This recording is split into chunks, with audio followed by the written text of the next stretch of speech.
I'm here today to talk about how people pleasing nearly destroyed my life. So, picture this: you walk into a room and there are loads of people holding beautiful looking chandeliers.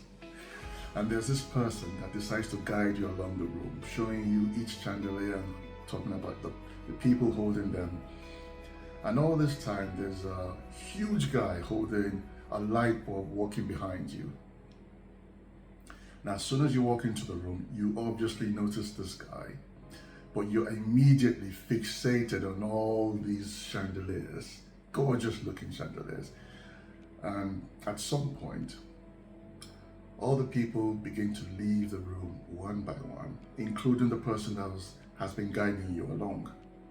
So it's just you and this man holding the light bulb behind you. You turn around, you look at the light bulb, obviously disappointed, and drop your shoulders and hesitantly collect the light bulb. And as soon as you touch the light bulb,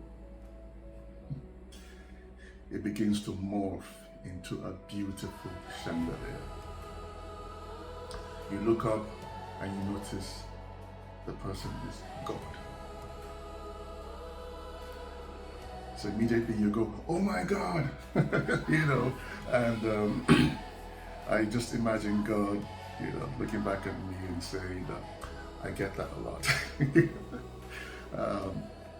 And God begins to tell me that every single time He gives His children light bulbs, and it begins to change into chandeliers, it just warms His heart. I mean, the reaction from His children every time is priceless.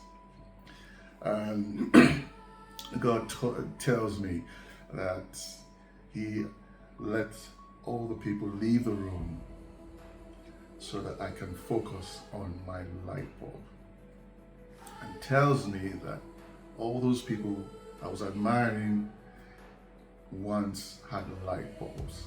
Now they are chandeliers because they were walking in their purpose, and in time their light bulbs became chandeliers. And He tells me that the person guiding me represented, I would say now, voices I allowed in my head, or people who are near and dear to me who are suggesting different career paths, different shiny objects, and I allowed that to happen because of people pleasing, because for a very long time I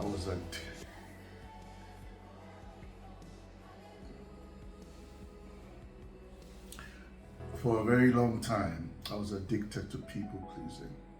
It was ridiculous.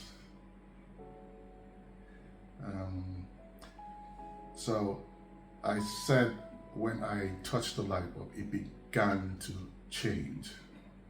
And I use that term deliberately because it was only fairly recently that I stepped into my purpose.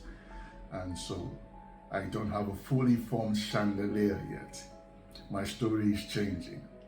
But even at that, I am eternally grateful to God because I'm finally aligned with Him and not people pleasing or trying to be understood.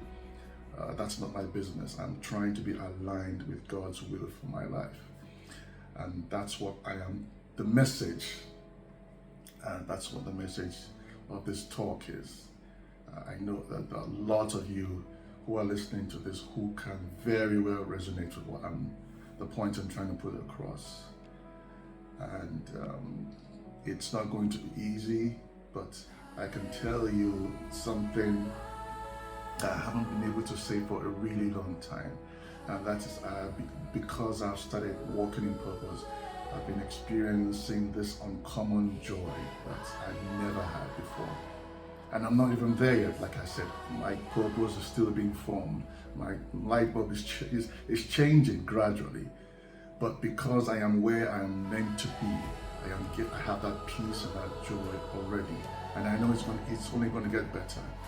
And that's the same thing I'm praying for your situation. I know it's going to happen for you once you decide to move. So the message is, please stop looking at other shiny objects. Stop admiring other chandeliers. Because the same God who created the sun knows exactly what to do with your light bulb.